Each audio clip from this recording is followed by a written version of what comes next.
Okay. Welcome to Coffee with Baseload, and welcome to you, Marta Karlsdóttir. Thank you so much. Welcome to you, Boel, to Iceland. Yeah, thank you. We're in Reykjavik, Iceland. And as you see, the evening sun is, bathing us in this kind light. It really is. It's a beautiful day, beautiful afternoon. Yeah. And Marta, you have been the managing director of Baseload Power Iceland since October 2023. That's how many months? It's 4 months already? Yeah.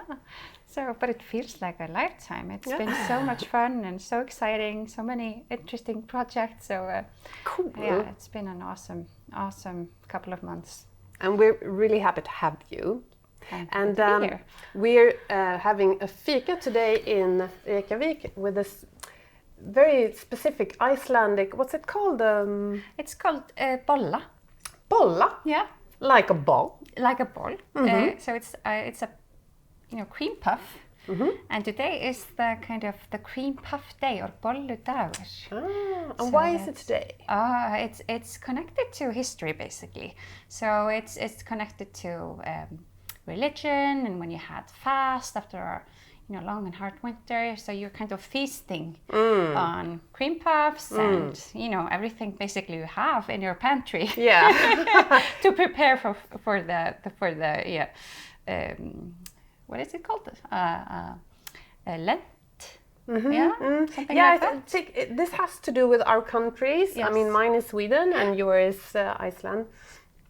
Used to be Catholic, right? Yeah. Mm. So we have this tradition of fasta, it's called in Swedish, where you didn't eat too much, and then when you've done that for a while, you really hit the party, you had Exactly. So it's a very cherished day in Iceland. Actually, the kids of course love it. Yeah. So everybody brings their own bolla to school. Oh, really? So it's one of the few days in school where you actually get to bring some sugary stuff. Sweet stuff. Okay. So I look forward to eating this, but first I want to talk to you a little bit about geothermal energy and what we're actually doing here in Iceland. Yeah. So you have a background, you're a PhD in mechanical engineering, correct? Yes. Here, and you studied here in Iceland, but also in Norway?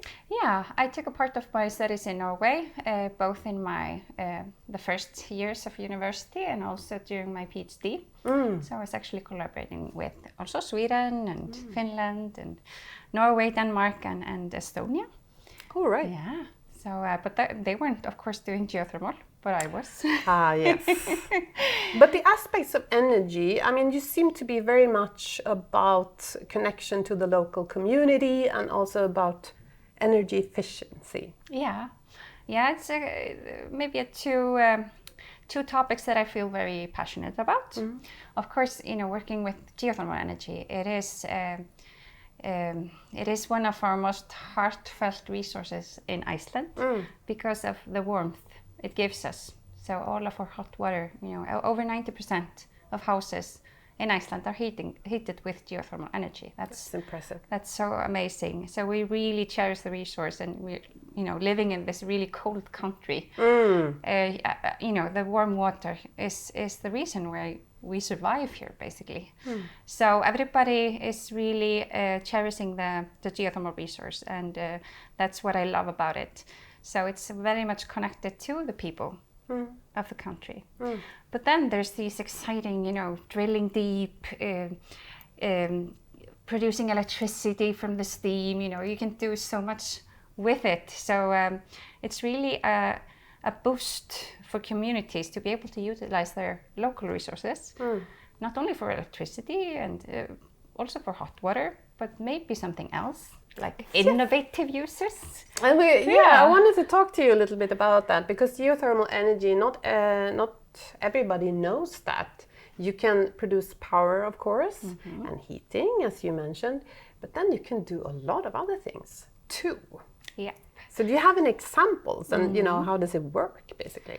Yeah, I mean, I think we in Iceland have shown pretty much resilience in terms of how to utilize the resource to its kind of full potential. And that's also, connected to energy efficiency, that you are not wasting any of the resource. So you try to utilize every part of it. And what we have in Iceland, we have, for example, these resource parks, as we call it. Basically, small ecosystems of companies that are all connected with the geothermal resource, utilizing it in different ways. So you have basically a power plant, you have district heating production, but then what is not being used for those two purposes, you can have greenhouses. That's very common in Iceland. Yes, true. I've seen tomatoes grown here.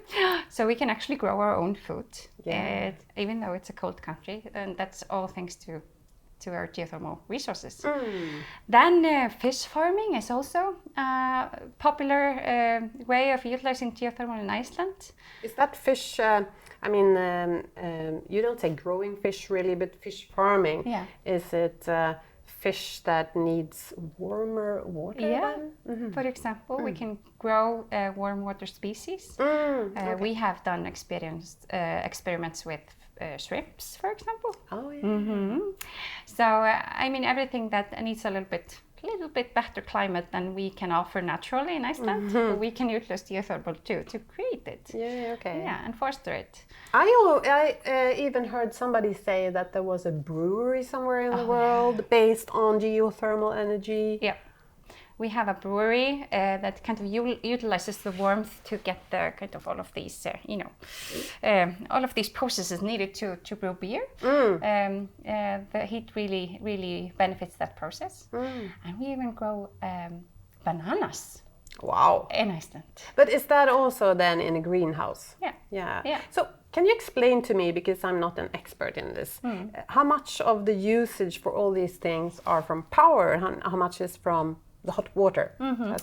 Yeah, so as I said before, Iceland utilizes or Icelandic houses are heated with geothermal energy, over 90%.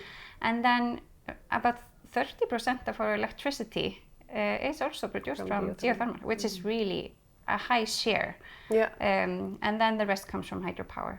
Yeah. So we are so lucky to be 100% renewable in terms of our energy needs. And so you're the world leader in renewable energy? Yeah, for electricity and heat purposes. But then we have the car fleets and the airplanes and the fishing fleet. Yeah. But that's kind of the next challenge to tackle. So we have gone through the energy transition both with electricity and heat, which is really remarkable, and it's very few countries in the world that have managed to do those two sectors with renewable energy. So now it's the transport. Yes, so I guess the rest of the world has a lot to learn from Iceland. Yeah, I think we can definitely showcase how this can be done, of course, with natural local resources. We make the best of what we have. Yep. And other countries maybe have geothermal as well, but they may have wind or solar.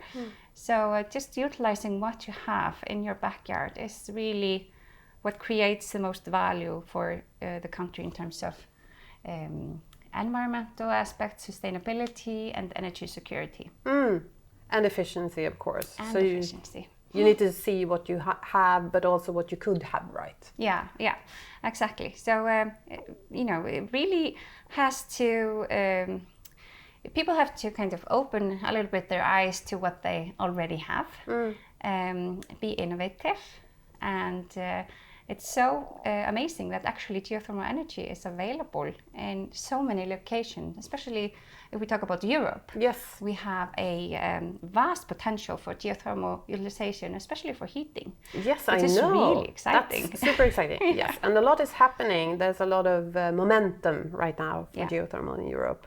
So I look forward to talking more about that with you at a later stage. But now I think it's time for the fika. What do you say? Yes, let's dig in. So we have to look a little bit at this. It looks a little bit like lava. Yeah, exactly. We have a lot of lava in Iceland, and now on our buns as well. So we actually kind of, we have the view of the new run lava just on the other side of this bay, and now we have in our lap. lava boats. So if I lift this up, Yeah. it's okay. This looks a little bit like the Swedish semla that we eat. It does really. In February. Yeah, and but this- cream, and I think it's some kind of mocha flavor. Yeah. Should we try it? Okay, you I have already an did. innovative way of using it. You have to just dig in. Yeah, I think so. This is nice. It's It's really good. it's a little bit like a French croissant. The dough. Yeah. No, it's very nice. Really? Very nice. And salty. Nice. Yeah.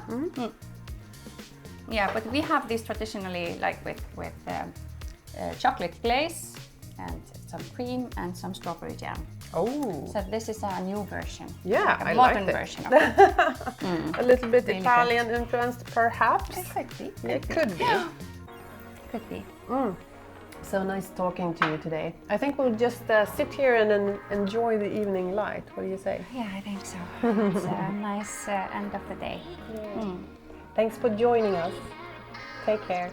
Bye. Magic.